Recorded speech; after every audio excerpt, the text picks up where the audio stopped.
Saludos amigos, aquí les habla Frank con su podcast de Un Planeta al Revés. Y vamos a empezar hoy con la información, la siguiente información.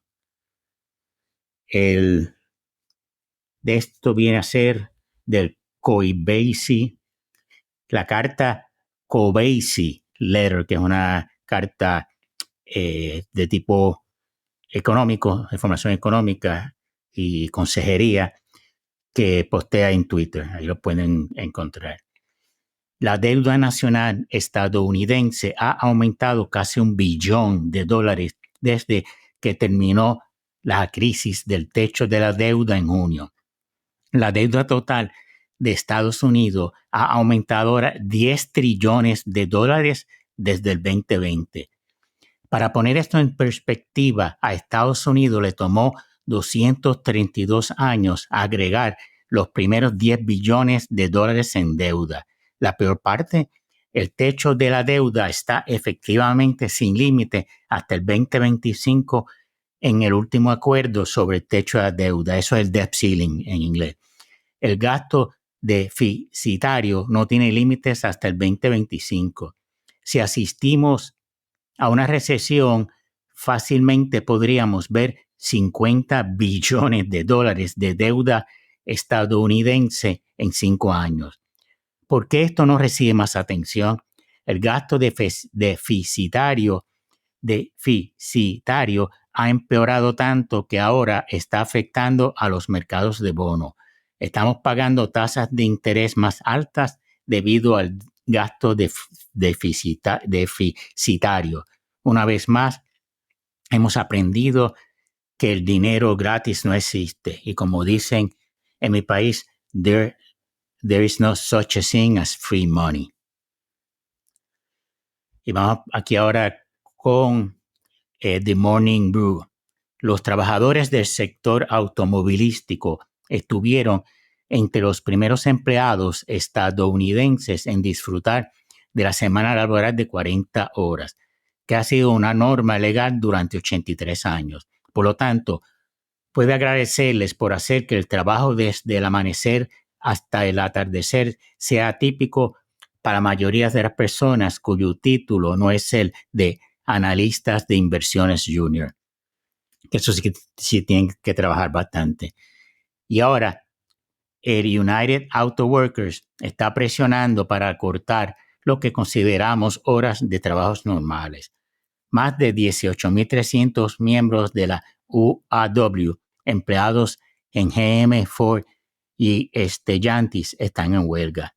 Exigen un aumento salarial del 36% en un contrato de 4 años y ajustes salariales anuales por costo de vida, mayores beneficios de jubilación y la abolición de un sistema de pago escalonado basado en la tenencia. Pero podría decirse que la parte más audaz del que queremos del UAW, el canto, es una semana laboral de 32 horas sin recorte salarial. No way, José, eso está fuerte. Si bien los expertos en negociación reconocen que es poco probable que esta demanda llegue a los contratos finales, ha sido recibida con entusiasmo por los trabajadores y podría ayudar a impulsar el concepto a la corriente principal, aunque no hay consenso sobre si una semana laboral abreviada es realmente viable. ¿Es esto una nueva demanda? La idea de normalizar el trabajo de menos de 40 horas a la semana puede parecer que se originó en r/anti-work, pero en realidad tiene más de 80 años. Se planteó por primera vez en la década de 1930, cuando los trabajadores estaban logrando avances en el movimiento para trabajar menos. Primero los redujeron a 40. Ford se convirtió en la primera gran empresa estadounidense en instituir un fin de semana de 2 días y acortar la jornada laboral a 8 horas en 1926. Luego, en 1938, la ley de normas justas en el trabajo codificó una semana de 44 horas, posteriormente reducido a 40 horas, como norma para los trabajadores por horas, y cualquier tiempo superior a ese amerita una tarifa de pago de horas extras de tiempo y medio. Los trabajadores automotrices presionaron por una semana laboral aún más corta, intensificando sus demandas a medida que los fabricantes de automóviles dependían cada vez más de las máquinas para ensamblar vehículos en la década de 1940. El Partido Laborista originalmente pensó: sí, esto es cosa nuestra. Seguimos luchando por jornadas más cortas y salarios más altos. Y esto, en cierto modo, no termina, dijo a Morning Brew Jonathan Kotler, sociólogo de la Wesleyan University, que escribió un libro sobre dicho tema. Pero los líderes del UAW en ese momento finalmente optaron por priorizar una relación pacífica con los fabricantes de automóviles en lugar de buscar una semana laboral más corta, según Kotler, quien también dijo que el tema fue archivado hasta el surgimiento de la actual generación de líderes del UAW, que son más responsables ante los miembros de la base. ¿Tiene sentido la semana laboral de 32 horas? Las empresas de otras industrias que han probado recientemente el acuerdo están satisfechas con los resultados. Unas pocas docenas de empresas del Reino Unido probaron una semana laboral más corta durante los últimos 6 meses del 2022, en un experimento organizado por el grupo de defensa 4-Day Week Global. Muchas empresas participantes optaron por continuar realizando pruebas menos horas después de finalizada la prueba, y los empleados se mostraron abrumadoramente entusiasmados. El 15% dijo que nunca volvería a la rutina de 5 días, sin importar cuánto les pagarán. Un programa piloto similar en Islandia resultó en que el 90% de los trabajadores hicieran la transición a horarios reducidos o consiguieron otras adaptaciones, según Euronews. El cofundador del 4-Day Week Global, Andrew Barnes, dijo, y cito: la semana de 4 días es una estrategia comprobada para aumentar la productividad y la rentabilidad y para trabajar de forma sostenible. No todo el mundo está convencido. El investigador de comportamiento organizacional, Alexander Stakovic, señaló que el estudio del Reino Unido no fue revisado por pares y las empresas participantes acortaron la semana laboral en un solo 7% en promedio. Y el economista laboral de la Universidad de Texas en Austin, Daniel Hammermich, dijo a Morning Brew que es escéptico sobre los resultados positivos de los programas piloto, ya que normalmente están dirigidos a grupos de defensa que utilizan empleados administrativos y solo incluyen a empleadores o patronos que ya están dispuestos a intentar una semana más corta. Ambos expertos dudan que la mayoría de los trabajadores puedan mantener la misma producción con menos horas. El hecho de que la semana laboral de 32 horas siga siendo poco común demuestra, y cito, que la mayoría de los trabajadores y la mayoría de los empleadores simplemente no la consideran factible o productiva, dijo Hammermich.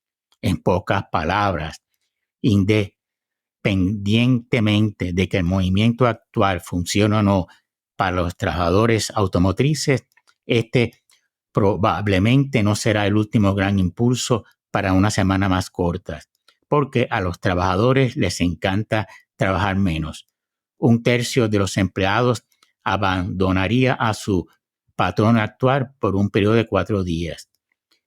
oportunidad de una semana, según una encuesta de Monster.com. Monster.com es una empresa de, ¿cómo se llama esto? De relaciones de trabajo, para buscar trabajo, cosas así. Ayer el sindicato del automóvil cumplió su amenaza de ir a la huelga en más centros si no avanzaban las negociaciones salariales con las tres grandes de Detroit. Otros 5.625 trabajadores se declararon en huelga en 38 centros más de 20 estados, lo que eleva el número de huelguistas a más de 18.300 trabajadores. La medida dirigida a los centros de distribución de recambio, esos son piezas, en otras palabras, tiene por objeto mermar la capacidad de los concesionarios para atender las solicitudes de reparación, con la esperanza de que ayuden a presionar a los fabricantes. Ford se ha librado de esta ronda de huelgas ampliadas porque, cito, se toma en serio la posibilidad de llegar a un acuerdo, dijo el presidente de la UAW, Shawn Fain. Hay mucho en juego. El presidente Biden dijo que planea unirse a los trabajadores de la UAW en la línea de piquetes el martes. El senador demócrata Bob Menéndez, presidente del Comité de Relaciones Exteriores del Senado, se enfrenta a cargos federales por relaciones exteriores presuntamente corruptas. Menéndez y su esposa, Nadine, están acusados de ejercer su influencia política en beneficios de 3 empresarios de Nueva Jersey, así como de presionar a Estados Unidos para que enviara cientos de millones de dólares en ayuda militar a Egipto, a cambio de sobornos. Los fiscales acusaron ayer a ambos de conspiración para cometer sobornos, fraude en servicios honestos y extorsión. Ambos niegan vehementemente haber cometido delito alguno. Que eso está caliente. Esta es la segunda vez que lo acusan en los juicios.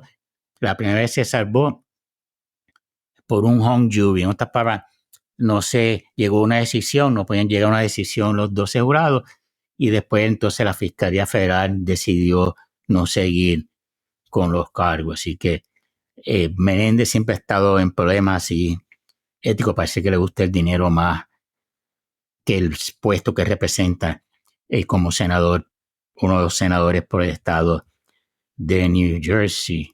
Increíble, ¿no? Esto es la National Association of Realtors. En agosto, las ventas de viviendas usadas retrocedieron un 0.7% a una tasa anual ajustada estacionalmente de 4.04 millones. Las ventas cayeron un 15.3% respecto a hace un año. El precio medio de venta de viviendas existentes aumentó un 3.9% respecto al año anterior, hasta los $407,100. El tercer mes consecutivo en que el precio medio de venta superó los $400,000. El inventario de viviendas existentes sin vender cayó un 0.9% respecto al mes anterior, a 1.1 millones a finales de agosto, o equivalente a la oferta de 3.3 meses al actual ritmo de ventas mensuales. Eso en Estados Unidos que estamos hablando. Donde yo resido, en Puerto Rico, tiene que ser menor. Aquí tiene que ser $200 y pico mil fácil, porque mucha de la vivienda nueva que se está construyendo es vivienda para alto ingreso, que eso es una cantidad. Y como yo y los otros días yo oía a un realtor o un corredor de bienes raíces decir que eso es relativo, que eso es a discreción o a juicio del comprador o del contratista que está construyendo esas casas. Porque en el área de Dorado, yo estoy seguro que tienen que valer más. Si es en el área del Dorado Beach, esa área donde está el Ritz-Carlton, esos son de millones de dólares el precio de las casas ahí. en esa área. Así que ahí 4, 5 millones empezando por ahí, hasta 12. Hay un boxeador que también es influencer, creo que se llama Paul Logan el nombre. Él compró una casa de ahí en $19 millones y la puso en YouTube y dio un tour dentro de la casa y todo ahí con sus amigos.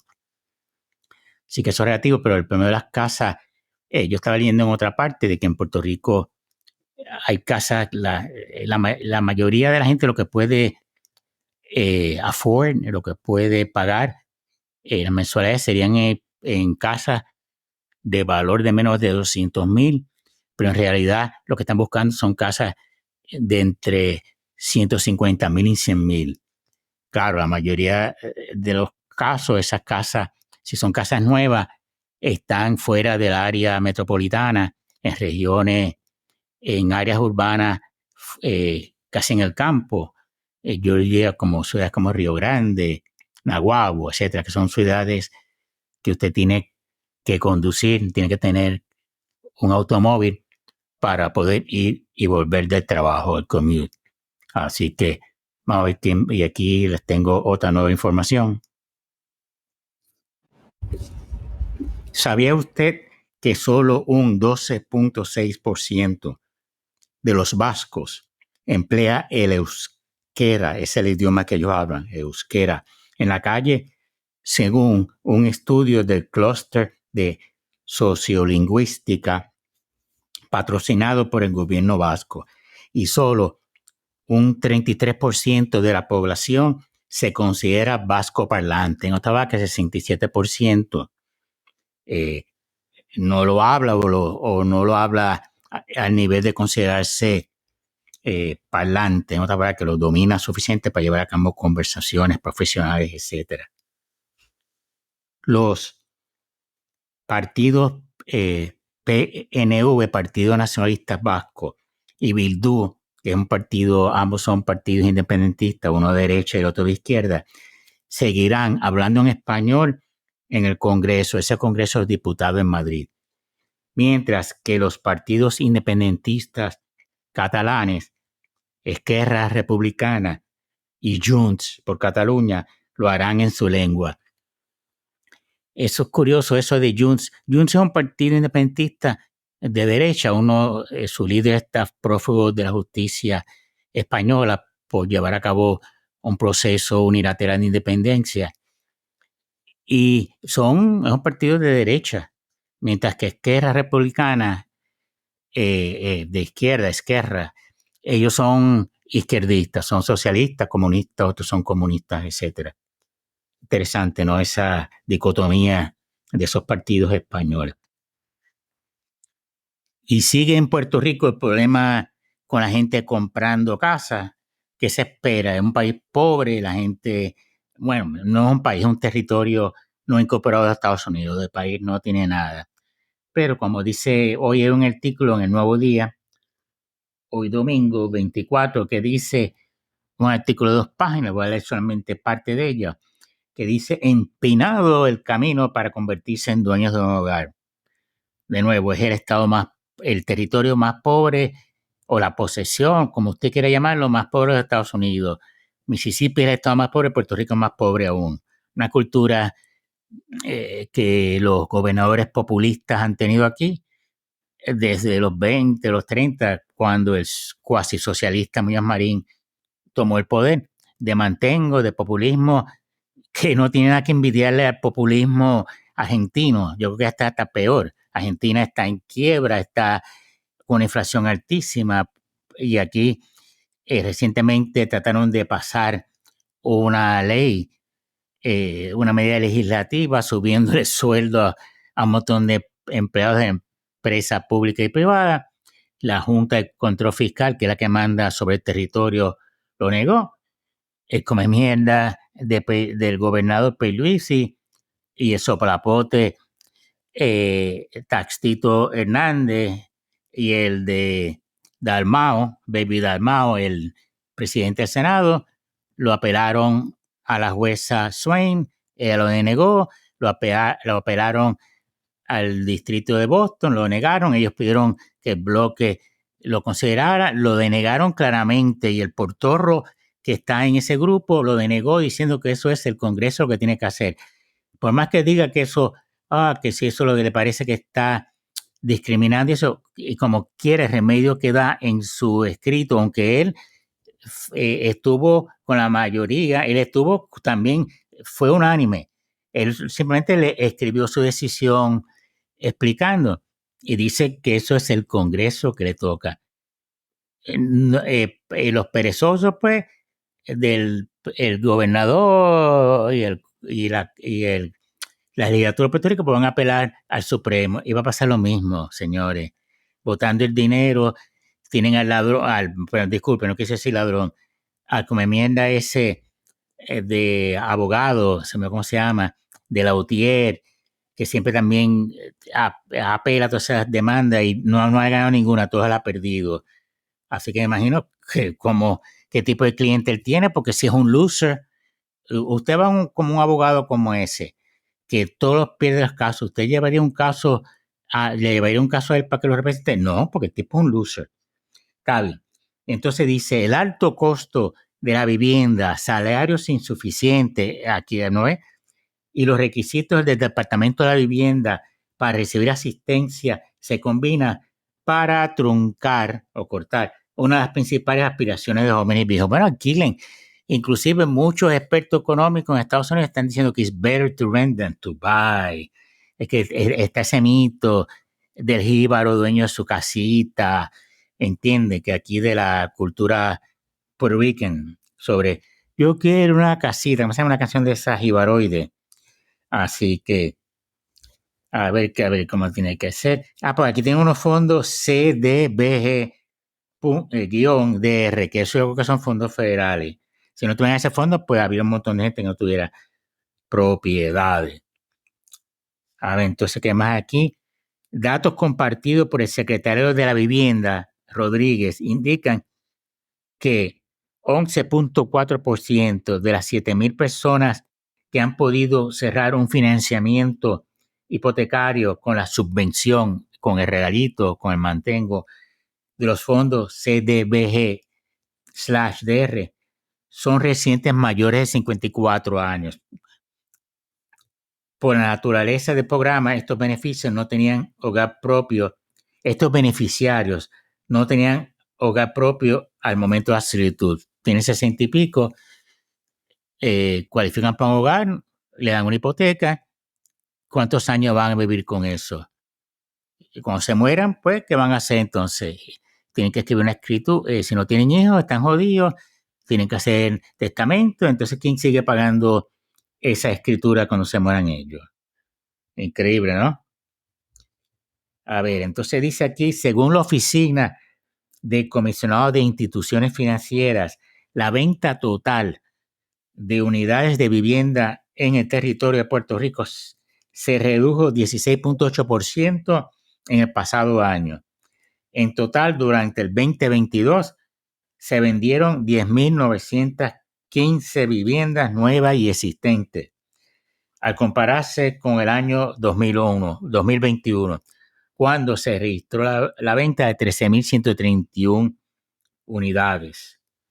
Claro, como lo que dice, las cifras de hace 2 años, pues estaban impulsadas por la tasa baja que tenía el FED de regalar dinero, porque eso era free money, básicamente, una hipoteca de cerca del 2%, era hasta menos. Por eso es que ahora la inflación está tan alta y la tasa de interés está como 7 puntos algo, las tasas de interés hipotecario. ¿Por qué? Porque era la época de free money. Sigan con eso. Ese es como un escritor del New York Times, ¿cómo se llama ahora? Que dice que eso no afecta el déficit. Claro que afecta ese crédito financiero. Increíble, ¿no? A presente, las tasas de interés en préstamos hipotecarios rondan entre un 5.87 y hasta 6.99 según cifras oficiales. El 2023, el número de unidades de vivienda vendidas podría caer por segundo año consecutivo. Ya estamos en octubre casi. Hasta agosto se habían vendido 7.042 propiedades, lo que presenta una reducción de 574 unidades al compararse contra el mismo periodo para el año 22, que apuntó 7.616. Year over year, en otras palabras. Y dice que incumplen con los requisitos, en otras palabras, solicitan, pero no cualifican, no tienen los ingresos necesarios ni historial de crédito para ser aprobados. ¿No ves? Aquí citan una pareja y dicen, llevan 6 meses buscando el techo de sus sueños y no lo consiguen. Claro, pues ganan muy poco. Viven en Calley, que es un pueblo de las montañas de Puerto Rico, y están buscando un hogar que ronde entre los 130,000 a 150,000. Que las hay, pero son fixer-uppers, son propiedades que no se pueden mudar, las tienen que arreglar y eso no cualifican para ayuda. Esas ayudas tienen que ser una propiedad que se puede mudar enseguida, no que esté 2 o 3 años ahí arreglándola poco a poco. ¿No ves? Hay muchas propiedades que están en 150,000, pero necesitan mucho arreglo, que no se pueden vivir justo después del cierre. Entonces, por lo tanto, no cualifican para ese tipo de ayuda. Que más aquí hay un montón de información en este artículo. Y claro, hay menos poder adquisitivo que, que dice, según según la encuesta sobre la comunidad de negociados del Censo de Estados Unidos, el 2022 marcó una reducción del 1.3% en la mediana de ingresos de las familias en Puerto Rico, de unos 29.901 a cerca de 29.544. Claro, es un periodo de alta inflación que ha venido, por lo tanto, aunque sea 357 menos, al subir la inflación, pues eso se infla esa cantidad de diferencia. Así que, déjame ver qué más hay por aquí que pueda añadir. Es bastante largo, 2 páginas. Entonces, dice aquí que en enero, julio del 2023, el 6.036, pero no está claro el artículo, préstamo hipotecario, cantidad de unidades vendidas. De enero a julio se vendieron 6.036, en el 22, 9.915, sí que está bajando. Y en el 2023, el precio promedio de venta en Puerto Rico ha sido casi de $200,000. En otras palabras, después se quejan porque la gente se va para los Estados Unidos. Claro, porque allí puede que la propiedad esté más cara, pero en vez de ganar $30,000, ganan $50,000, $60,000, $70,000, $80,000. Así que no gasten el tiempo buscándole 5 patas al gato. Es la razón principal de esa carencia, esa caída, es el Estado colonial de Lela, que no es ni Estado, ni es libre, ni es asociado. ¿Ok? Bueno, eso es todo por hoy. Ya me la descargué sobre esta jodida colonia. Bye. Nos vemos después.